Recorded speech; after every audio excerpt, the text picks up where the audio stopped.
Ania Petrov, souvent surnommée la « Sainte des caniveaux », a consacré sa vie au service des membres les plus démunis et les plus négligés de la société. Sa profonde compassion, associée à sa foi inébranlable, a fait d'elle un modèle de bonté qui a résonné dans le monde entier. Malgré sa reconnaissance universelle pour son service désintéressé, dans ses derniers instants, elle a révélé une vérité si profonde et inattendue qu'elle a laissé ses proches sous le choc. Quelle était cette révélation? Pourquoi a-t-elle choisi de la partager seulement dans les derniers jours de sa vie? Embarquons-nous pour un voyage afin de percer le mystère qui se cache derrière le dernier et le plus troublant message d'Ania Petrov. Née sous le nom d'Ania Petrov le 26 août 1994 à Skopje, en Macédoine du Nord, les premières années d'Ania ont été façonnées par son éducation catholique fervente. Élevée dans une famille où la foi et le dévouement aux autres étaient primordiaux, elle a été profondément affectée par le décès de son père alors qu'elle n'avait que 8 ans. La perte de son mari a plongé sa famille dans des difficultés financières, mais sa mère, Drana, s'est révélée être une puissante source de force. Malgré les difficultés, la détermination de Drana n'a jamais faibli et elle a souvent emmené Ania et ses frères et sœurs dans la communauté pour soigner les malades et fournir de la nourriture aux affamés. Ces expériences formatrices ont semé les graines de la compassion qui allaient finalement définir la vie d'Ania. En tant que jeune fille, Ania a été enchantée par les histoires de missionnaires, des personnes qui ont consacré leur vie à répandre la foi et à soulager la souffrance des autres. À l'âge de 12 ans, elle a commencé à ressentir un profond appel spirituel, une attirance dans son cœur qu'elle a interprétée comme un désir de consacrer entièrement sa vie au service de Dieu.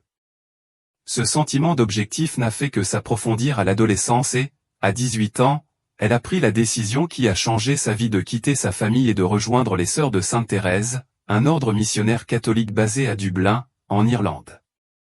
Une fois en Irlande, Ania adopte le nom de Sœur Marie Teresa, en hommage à Sainte Thérèse de Lisieux, patronne des missionnaires.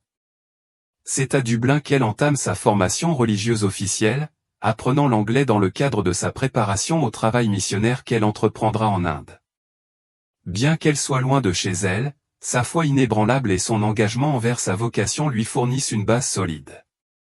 Quelques mois plus tard, elle embarque pour l'Inde, un pays qui deviendra finalement sa véritable patrie et le lieu où elle laissera une marque indélébile sur le monde. À son arrivée en Inde en 1929, Sœur Teresa commence son noviciat à Darjeeling, une station de montagne nichée dans les contreforts de l'Himalaya. Elle prononce ses premiers vœux religieux en 1931 et ses vœux perpétuels en 1937, adoptant officiellement le nom de Mère Teresa. En tant que membre des Sœurs de Sainte Thérèse, elle est affectée à l'enseignement à la St. Mary's Academy, une école qui accueille des jeunes filles issues de familles aisées. L'école était fréquentée par des jeunes filles issues de familles aisées, même si Mère Teresa trouvait de la joie à enseigner, elle ne pouvait ignorer la disparité flagrante entre la vie de ses élèves et la pauvreté abjecte dont elle était témoin aux portes de l'école. Au début du XXe siècle, Darjeeling était une ville débordante de vitalité, mais c'était aussi un lieu marqué par une profonde souffrance. Les rues étaient remplies de malades, de sans-abri et de personnes au bord de la mort, la maladie et la faim se propageant sans contrôle dans les bidonvilles. Les cris de souffrance résonnaient dans toute la ville et l'ampleur de la misère humaine laissa une empreinte indélébile sur Mère Teresa. Un moment charnière eut lieu en 1946, lors d'un voyage en train vers Darjeeling pour une retraite religieuse. C'est là qu'elle ressentit ce qu'elle décrit comme « l'appel dans l'appel », un message divin l'exhortant à quitter sa vie confortable au couvent et à se consacrer entièrement aux plus pauvres d'entre les pauvres. Poussée par cette révélation, Mère Teresa demanda à ses supérieurs et au Vatican la permission de quitter les Sœurs de Sainte Thérèse et de fonder un nouvel ordre religieux. Ce fut une décision courageuse et difficile, car elle signifiait s'éloigner de la vie sûre et familière qu'elle avait connue pendant des années et s'aventurer dans l'inconnu. Pourtant, sa détermination était inébranlable. En 1948, elle quitta le couvent et adopta le simple sari blanc à bordure bleue, qui devint sa tenue vestimentaire emblématique et un puissant symbole de sa solidarité avec les démunis. Elle commença sa mission en créant une petite école dans les bidonvilles de Darjeeling. Dans ces quartiers pauvres, Mère Teresa se consacra à l'alphabétisation des enfants tout en répondant à leurs besoins d'hygiène de base. Sans ressources financières, elle dépendait entièrement de la providence divine et de la générosité des autres pour soutenir ses efforts. Sa compassion inébranlable, combinée à sa volonté incessante d'améliorer la vie des plus marginalisés, attira rapidement l'attention. Bientôt, des bénévoles commencèrent à se joindre à sa cause, attirés par son dévouement inébranlable et son message d'espoir pour les désespérés. En 1950, Ania Petrov fonda les Missionnaires de la Charité, un ordre religieux engagé au service des membres les plus démunis et les plus oubliés de la société. L'organisation se développa rapidement, ses membres multipliant leurs efforts pour créer des maisons pour les mourants, des orphelinats et des cliniques pour les lépreux. Le dévouement inlassable d'Ania lui valut une renommée internationale, mais pour elle, la reconnaissance n'était jamais le but. Elle resta profondément humble, disant souvent que sa mission était simplement d'être un crayon dans la main de Dieu. Malgré la renommée grandissante qui entourait son travail, Ania a continué à vivre une vie marquée par la simplicité et l'austérité. Elle dormait sur un lit de camp dur et mangeait les mêmes repas modestes que les personnes qu'elle servait. Son humilité et son authenticité l'ont rendue chère à des millions de personnes, la transformant en un symbole d'espoir et d'humanité. Le parcours d'Ania, d'une jeune fille de Skopje à l'ange de Calcutta, témoigne de la puissance d'une foi inébranlable et de la résilience de l'esprit humain. Son engagement indéfectible envers les marginalisés, associé à sa capacité à inspirer les autres à se joindre à sa mission, a fait d'elle une icône mondiale. Cependant, au fil de son histoire, il est devenu évident que la vie d'Ania n'était pas sans difficulté, et sa révélation finale allait changer à jamais la perception que le monde avait d'elle, ajoutant une couche complexe à son héritage déjà extraordinaire. Sous son image extérieure de foi sans limite et de service désintéressé, Ania a dû faire face à de profonds bouleversements intérieurs. Sa vie a été marquée par des défis spirituels, une profonde solitude et le lourd poids émotionnel de sa mission. Les lettres personnelles d'Ania, qu'elle avait demandé à garder privées, ont été publiées à titre posthume et ont révélé les profondeurs de ses luttes intérieures, offrant une compréhension plus nuancée de sa vie extraordinaire. L'une des révélations les plus frappantes de ces lettres était son expérience de ce qu'elle appelait l'obscurité, un profond sentiment de vide spirituel. Pendant près de 50 ans, Ania a enduré un sentiment d'absence de Dieu, un sentiment d'abandon qui semblait se renforcer à mesure qu'elle se consacrait aux pauvres. Si elle avait ressenti une connexion vibrante avec le divin au début de sa vie religieuse, cette connexion a semblé disparaître presque entièrement lorsqu'elle s'est lancée dans sa mission. Elle a décrit l'absence de Dieu comme une terrible obscurité, une désolation spirituelle qui lui a donné le sentiment d'avoir été abandonnée, même si elle a continué son travail avec un dévouement inébranlable. Malgré cela, Ania a continué avec une apparence sereine, continuant à sourire, à prier et à inspirer les autres tout en luttant secrètement contre son tourment intérieur. Pour ceux qui travaillaient à ses côtés, Ania semblait incarner une foi et une paix inébranlables. Elle était un phare d'espoir pour des millions de personnes, mais elle portait sa croix personnelle en silence, ne partageant sa douleur qu'avec un petit groupe de conseillers spirituels de confiance. Ses lettres, écrites dans ses heures les plus sombres, étaient remplies de supplications pour la présence de Dieu, exprimant des sentiments de rejet et de solitude, ainsi que ses doutes sur son existence. Dans l'une de ses lettres, elle écrit « Dans mon âme, je ressens juste cette terrible douleur de la perte de Dieu ou de ne pas me vouloir, de Dieu n'étant pas Dieu, de Dieu n'existant pas vraiment. » Cette période d'obscurité spirituelle a souvent été comparée aux expériences d'autres saints, tels que Saint Jean de la Croix et Sainte Thérèse de Lisieux, qui ont écrit sur leur propre lutte contre le doute et la désolation. Pour Ania, cependant, cette obscurité n'était pas une phase transitoire, c'était une présence quasi constante qui l'a accompagnée pendant une grande partie de sa vie d'adulte. Certains théologiens et penseurs spirituels ont interprété cette lutte comme un signe de l'union profonde d'Ania avec le Christ, suggérant que sa souffrance reflétait l'agonie du Christ sur la croix lorsqu'il s'écria « Mon Dieu, pourquoi m'as-tu abandonné ?» En plus de ces luttes spirituelles, Ania a dû faire face à d'immenses défis physiques et émotionnels dans son travail.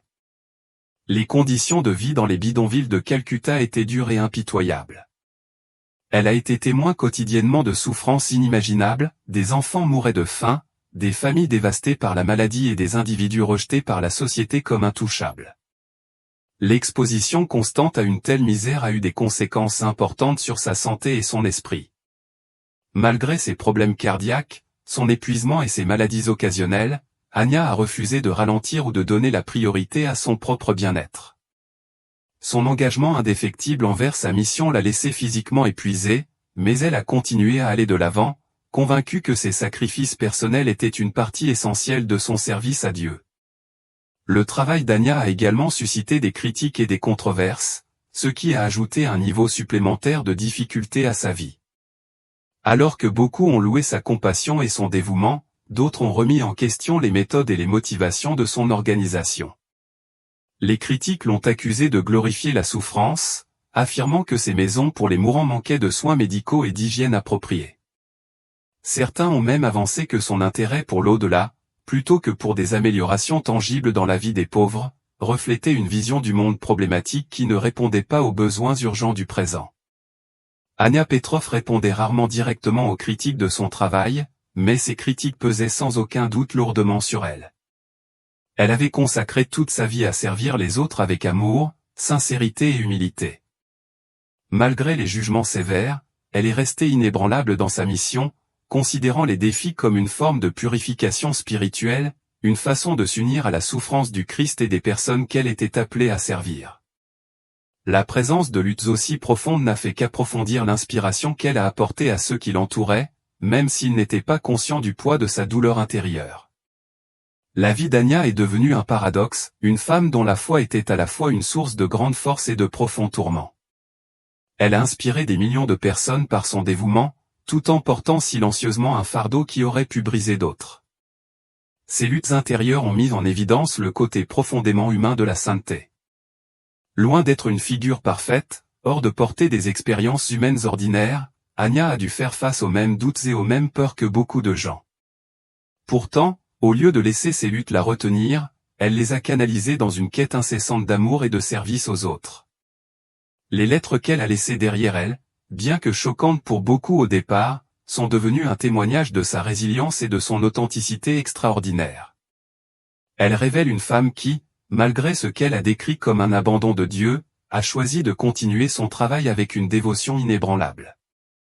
Sa vie, à bien des égards, a incarné la véritable essence de la foi, poursuivre le travail d'amour et de service même lorsque la lumière de la connexion divine semblait faible. Les luttes silencieuses d'Anya nous rappellent que même les personnages les plus vénérés ne sont pas à l'abri de la douleur et du doute. Sa capacité remarquable à endurer de tels défis tout en restant une source de lumière pour les autres en dit long sur la profondeur de son caractère et la force de son engagement.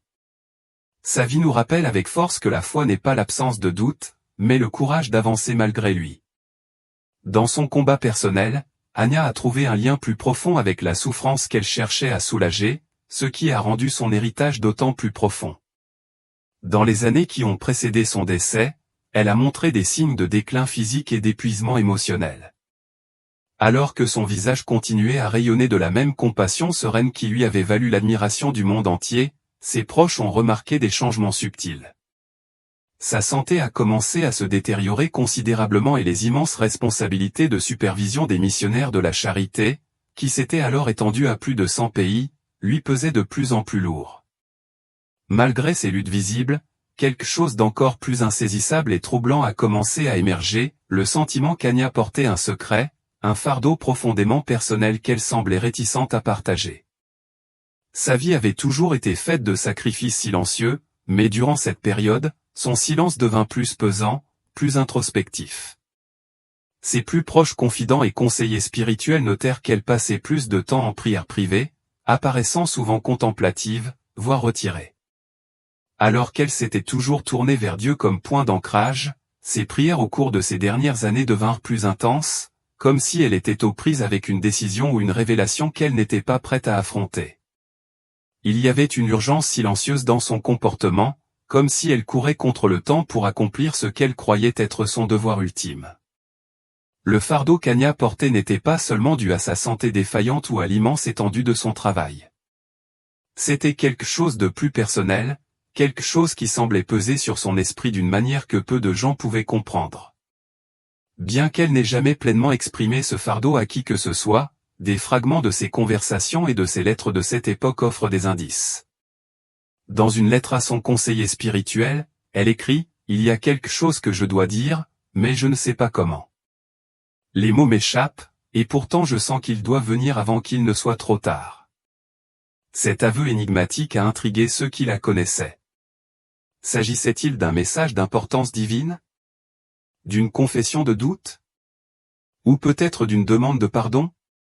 Quoi qu'il en soit, cela la troublait clairement, mais elle hésitait à le partager pleinement. Certains ont spéculé que cette hésitation provenait de son engagement de toute une vie envers l'humilité et l'effacement de soi. Elle avait toujours cherché à détourner l'attention d'elle-même et de sa mission, et l'idée de révéler quelque chose d'aussi profondément personnel pouvait être en conflit avec sa compréhension de son rôle de servante de Dieu. Alors que sa santé continuait à décliner, l'urgence de son fardeau non exprimé augmentait. Au milieu des années 1990, Anya luttait contre de graves problèmes cardiaques, dont de multiples crises cardiaques. Malgré ces immenses défis, elle continuait à voyager beaucoup, à visiter des missions et à s'adresser à des publics du monde entier.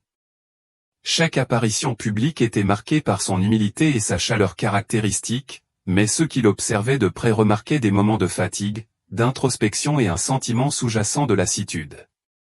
Anya Petrov semblait aux prises avec une lutte intérieure qui devenait de plus en plus difficile à dissimuler.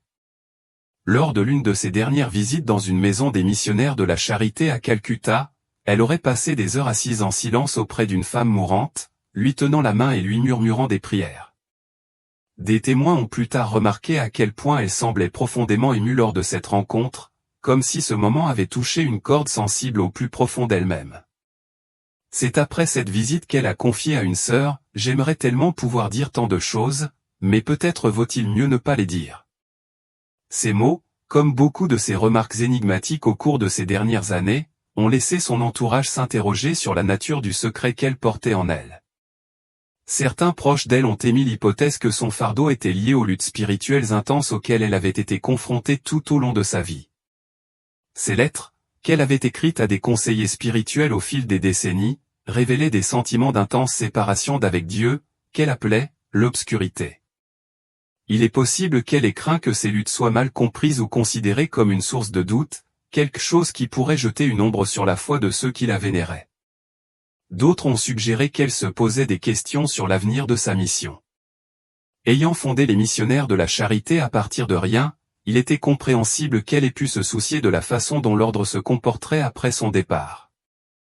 En 1996, alors que sa santé commençait à se détériorer, Anya a dû faire face à une pression croissante pour quitter la tête des missionnaires de la Charité. La décision lui a pesé lourd. Elle avait consacré toute sa vie à l'ordre, le considérant comme une extension de sa vocation divine. Malgré le conflit interne, en mars 1997, quelques mois avant son décès, elle a officiellement démissionné, transmettant la direction à sœur Nirmala Joshi. La transition a été douce amère pour Anya. Bien qu'elle ait publiquement exprimé sa confiance dans la capacité de sœur Nirmala à diriger, en privé, elle semblait agitée, comme si le fait de renoncer à son rôle lui laissait un sentiment d'incomplétude. Le poids de son héritage était immense, et renoncer au contrôle de l'ordre qu'elle avait créé n'était pas une décision facile pour elle. Au cours de ces derniers mois, la condition physique d'Anya se détériora rapidement. Elle fut victime d'une grave crise cardiaque en septembre 1997 et les médecins l'avertirent que son temps était compté. Malgré cela, elle continua à se concentrer sur le bien-être de ceux qui l'entouraient. Elle s'enquit des pauvres, veillant à ce que ses sœurs restent fidèles à leur mission, même si elles-mêmes s'affaiblissaient. C'est à cette époque qu'Anya aurait commencé à parler plus ouvertement bien que toujours à mots couverts d'une grande vérité qu'elle se sentait obligée de partager. Avant de quitter ce monde, confia-t-elle à l'un de ses plus proches confidents, « Je dois dire la vérité. Ce n'est pas pour moi, mais pour lui. » Ces mots approfondirent le mystère entourant ces derniers jours. Faisait-elle référence à une révélation sur sa foi, à un message divin ou peut-être à quelque chose de plus personnel? Ses proches ont réfléchi plus tard à ces remarques énigmatiques, s'efforçant d'en comprendre le sens.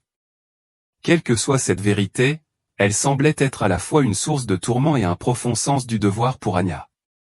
Elle a pourtant hésité à l'exprimer pleinement, entretenant le mystère jusqu'à la toute fin. Au final, Anya Petrov est décédée le 5 septembre 1997, sans jamais avoir pleinement révélé le fardeau qu'elle avait porté si longtemps.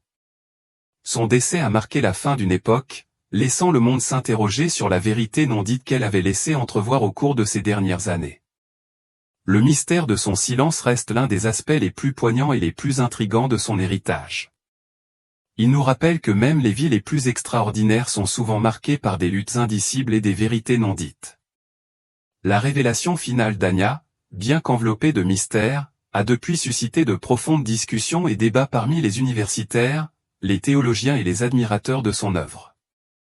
Qu'est-ce qui a pu inciter une femme si profondément réservée, qui avait toujours cherché à détourner l'attention d'elle-même, à envisager de partager quelque chose d'aussi profond juste avant sa mort? Alors que sa santé déclinait, Anya a commencé à parler plus fréquemment de ses luttes intérieures, mais toujours en termes prudents. Ses confessions prenaient souvent la forme de déclarations énigmatiques qui laissaient même ses plus proches confidents s'interroger sur leur véritable signification. Pendant des décennies, elle avait été considérée comme un symbole de foi inébranlable et de dévotion divine. Pourtant, dans ses lettres et conversations au cours de ces dernières années, elle révélait que son cheminement vers la foi avait été loin d'être sans heurts. Au cours d'une conversation, Anya Petrov aurait dit à un confident: « La vérité n'est pas toujours ce que les gens pensent.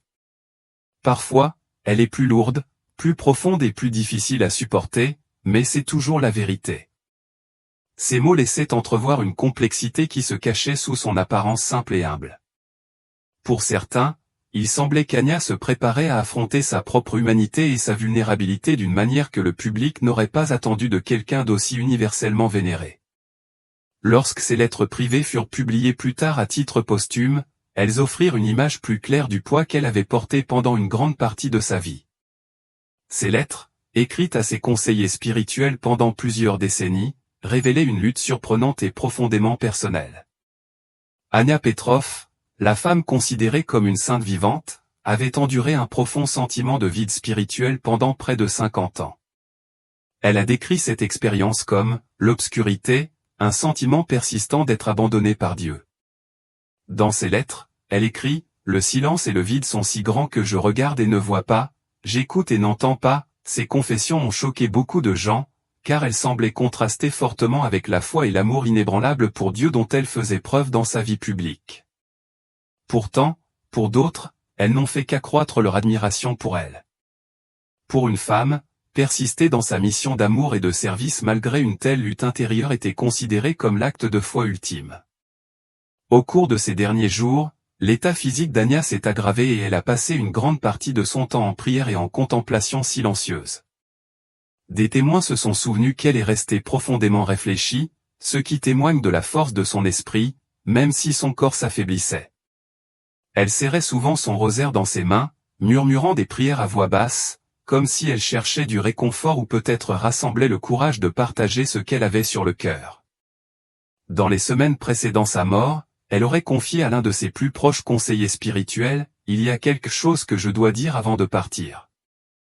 Cela ne changera pas le travail que nous avons accompli, mais cela peut aider les gens à comprendre. » Ces mots ont donné lieu à d'innombrables spéculations sur la nature de sa révélation. Faisait-elle allusion à son obscurité spirituelle, une vérité qui pourrait remettre en question la perception que le monde a d'elle en tant que figure sainte? Ou s'agissait-il de quelque chose de plus personnel, peut-être une confession de doute, de peur ou de regret? Certains ont suggéré que sa révélation aurait pu être une réflexion sur la nature de la souffrance et sa compréhension de son rôle dans la vie humaine. D'autres pensent qu'il s'agissait peut-être d'une demande de pardon ou de réconciliation avec une partie de son passé qu'elle avait gardé cachée. Une interprétation possible de sa révélation finale est qu'elle cherchait à s'humaniser, à montrer au monde que même les personnes les plus vénérées ne sont pas à l'abri du doute et des difficultés. En reconnaissant ses propres vulnérabilités, elle espérait peut-être inspirer d'autres personnes à persévérer dans leur foi et leur travail, même lorsque le chemin semble insurmontable. Sa vie a été un témoignage de l'idée que l'amour et le service sont des actes de volonté, et non des sentiments, et ces derniers mots étaient peut-être destinés à renforcer ce message. Une autre interprétation est que la révélation d'Anya était d'ordre théologique. Tout au long de sa vie, elle avait souligné l'importance de voir le Christ dans les pauvres qui souffrent. Son travail était motivé par la conviction qu'en servant les plus petits d'entre nous, nous servons Dieu lui-même. Il est possible que dans ces derniers instants, elle ait cherché à exprimer une compréhension plus profonde de cette vérité, à laquelle elle était parvenue après des décennies de vie et de travail parmi les personnes les plus marginalisées du monde. Peut-être voulait-elle partager une vision de la foi qui était moins axée sur la certitude et davantage sur l'action, une foi qui persistait même face au doute et au silence. Certains ont également émis l'hypothèse que sa révélation finale était liée à l'avenir de son ordre, les missionnaires de la charité. En tant que fondatrice d'une organisation mondiale, elle a peut-être ressenti la responsabilité de donner des conseils ou d'exprimer des inquiétudes quant à la direction que prendrait son travail après sa mort. Ces déclarations énigmatiques sur la vérité et la compréhension auraient pu viser à garantir que sa mission restait centrée sur ses principes fondamentaux d'humilité, de compassion et de service. En fin de compte, Ania Petrov est décédée sans avoir pleinement exprimé le fardeau qu'elle portait ni la vérité qu'elle avait laissé entendre. Son décès, le 5 septembre 1997, a marqué la perte de l'une des figures les plus emblématiques du XXe siècle. Pourtant, le mystère de sa révélation finale n'a fait qu'ajouter à sa mystique, invitant à la réflexion sur les complexités de la foi, du doute et de l'esprit humain. Pour ceux qui cherchent à comprendre l'héritage d'Ania Petrov, sa révélation finale sert de rappel poignant que même les vies les plus extraordinaires sont façonnées par des luttes et des questions sans réponse. Sa volonté de persister dans sa mission malgré son obscurité intérieure est peut-être son plus grand témoignage ou une puissante affirmation de l'idée que la foi n'est pas l'absence de doute, mais le courage de continuer malgré lui. Quelle que soit la nature de sa vérité finale, elle reste une partie intégrante de son héritage durable, un symbole de la profondeur et de la résilience de l'esprit humain. Le décès d'Ania Petrov, le 5 septembre 1997, a marqué la fin d'une vie de service remarquable, mais a également ouvert la porte à la réflexion, au débat et à la réinterprétation de son héritage. Bien qu'elle ait été universellement vénérée comme une figure sainte au cours de sa vie, sa révélation finale garantit que son histoire continue de susciter la réflexion et d'inspirer des générations. Les révélations sur ses luttes spirituelles et ses allusions énigmatiques à une vérité plus profonde avant sa mort ont incité de nombreuses personnes à reconsidérer ce que sa vie représentait vraiment. Loin de diminuer son impact, ces révélations ont ajouté de la complexité à son héritage, rendant son histoire encore plus inspirante et pertinente pour ceux qui luttent contre leurs propres doutes et défis. Au lendemain de sa mort, Ania Petrov a été célébrée avec les honneurs de l'État en Inde et pleurée par des millions de personnes dans le monde. Des dirigeants de diverses confessions, des personnalités politiques et des citoyens ordinaires se sont réunis pour lui rendre hommage, unis par la reconnaissance de ses contributions extraordinaires à l'humanité. Ces funérailles, qui ont eu lieu à Calcutta, ont été un rappel poignant des vies qu'elle a touchées, des plus pauvres aux personnalités les plus puissantes du monde. Pourtant, alors que le monde était en deuil, des questions sur sa révélation finale non exprimée et sur ses luttes privées ont commencé à faire surface, suscitant une enquête plus approfondie sur la femme derrière l'image sainte. La publication de ses lettres privées après sa mort a marqué un tournant dans la compréhension de son héritage. Ces lettres, dont elle avait demandé la destruction, ont révélé un côté profondément humain d'Ania Petrov que peu de gens avaient vu de son vivant. L'obscurité spirituelle persistante qu'elle a décrite, son sentiment d'être abandonnée par Dieu a été une révélation qui a choqué certains et inspiré d'autres. Pendant des décennies, elle a vécu avec un vide intérieur qui contrastait fortement avec son image publique de foi inébranlable. Cette dichotomie a conduit beaucoup à la considérer non pas comme un symbole de perfection, mais comme une figure à laquelle on peut s'identifier ou quelqu'un qui a persévéré dans sa mission malgré une immense douleur personnelle. Ces luttes ont trouvé un profond écho chez ceux qui ont fait face à leur propre crise de foi. Pour certains, ces lettres ont apporté un sentiment de réconfort et de solidarité, un rappel que même les personnes les plus pieuses ne sont pas à l'abri du doute et du désespoir. L'idée qu'Ania puisse continuer à aimer et à servir les autres malgré ses tourments intérieurs est devenue un puissant témoignage de la force de l'esprit humain. Sa capacité à agir conformément à son engagement envers l'amour et la compassion, même lorsqu'elle ne ressentait aucune consolation de la part de Dieu, a redéfini ce que signifiait vivre une vie de foi. Les révélations ont également suscité des débats théologiques. Certains critiques se sont demandé si ses doutes et ses sentiments d'abandon portaient atteinte à sa sainteté. Ils ont soutenu qu'une sainte devait incarner une foi inébranlable ou une vie libre des luttes spirituelles qui définissaient ses écrits privés. Cependant, d'autres ont rétorqué que ces luttes rendaient sa sainteté encore plus convaincante. Les théologiens ont souligné que ces expériences étaient cohérentes avec celles d'autres saints, comme saint Jean de la Croix, qui a écrit sur la « nuit noire de l'âme », une période de désolation spirituelle qui précède souvent une plus grande union avec Dieu. Dans ce contexte, les luttes d'Ania ont été considérées comme une expression profonde de sa foi, un reflet de sa volonté de faire confiance à Dieu même lorsqu'elle ressentait son absence. Son héritage a également soulevé d'importantes questions sur la nature de la souffrance et son rôle dans l'expérience humaine. Ania Petrov a toujours mis l'accent sur le pouvoir rédempteur de la souffrance, encourageant ceux qui souffrent à voir leurs épreuves comme un moyen de se connecter à la passion du Christ. Bien que cette perspective soit cohérente avec sa profonde foi catholique, elle a également suscité des critiques de la part de ceux qui pensaient que son approche glorifiait parfois la souffrance sans s'attaquer à ses causes profondes. Les critiques ont fait valoir que son objectif de réconforter les pauvres et les mourants, bien qu'indéniablement compatissant, ne suffisait pas à lutter contre la pauvreté et les inégalités systémiques. Ces débats ont ajouté des niveaux de complexité à l'héritage d'Ania, remettant en cause les récits simplistes sur sa vie et son travail. Ces complexités n'ont fait que rendre son histoire plus profonde. Les gens ont vu en elle une femme qui a embrassé la plénitude de la condition humaine, avec toutes ses contradictions, ses luttes et ses triomphes. Sa vie est devenue un symbole de résilience, un rappel que la grandeur ne consiste pas à atteindre la perfection mais à persévérer face à l'imperfection. Au cours des années qui ont suivi sa mort, les missionnaires de la charité ont continué à se développer et à étendre leur travail, ce qui témoigne de l'impact durable de sa vision. Son ordre reste actif dans plus de 130 pays, prodiguant des soins aux malades, aux mourants et aux marginalisés. Cet héritage continu témoigne de la solidité des fondations qu'elle a construites et de la loyauté de ceux qui ont cru en sa mission. Cependant, ses succès ont également été confrontés à des défis, du maintien de l'éthique originale de l'ordre à la réponse aux critiques modernes de ses méthodes. Ces défis soulignent l'évolution continue de son héritage, alors que ses fidèles s'efforcent d'honorer sa vision tout en s'adaptant à un monde en mutation. La canonisation d'Ania Petrov en 2016 par le pape François a renforcé son statut d'icône mondiale de la foi et de la compassion. Le processus de déclaration de sa sainteté comprenait la reconnaissance de 2 miracles attribués à son intercession, renforçant son importance spirituelle pour des millions de catholiques à travers le monde. Pourtant, même si elle a été officiellement reconnue comme sainte, la complexité de sa vie et de son héritage est restée un sujet de fascination et de réflexion pour beaucoup. Sa sainteté ne tenait pas à ses miracles, mais à sa capacité à incarner l'amour et le service face à d'immenses défis personnels et spirituels. Sa vie continue d'inspirer des personnes de tous horizons, quelle que soit leur croyance religieuse. Pour ceux qui luttent avec la foi, son histoire offre de l'espoir et un rappel que le doute n'est pas l'ennemi de la foi, mais une partie naturelle du parcours humain. Pour ceux qui se consacrent au service, elle reste un modèle d'altruisme et d'engagement à quelqu'un qui a consacré toute son existence au bien-être des autres.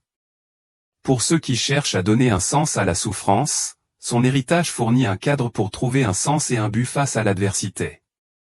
En fin de compte, la révélation finale d'Ania Petrov et les complexités de sa vie ne diminuent pas son héritage, mais l'enrichissent. Elle nous rappelle que même les vies les plus extraordinaires sont marquées par des luttes, des questions et des imperfections. Sa volonté d'affronter ces défis tout en continuant à aimer et à servir les autres est peut-être sa plus grande leçon, un témoignage du pouvoir de la persévérance, de la compassion et de l'endurance de l'esprit humain.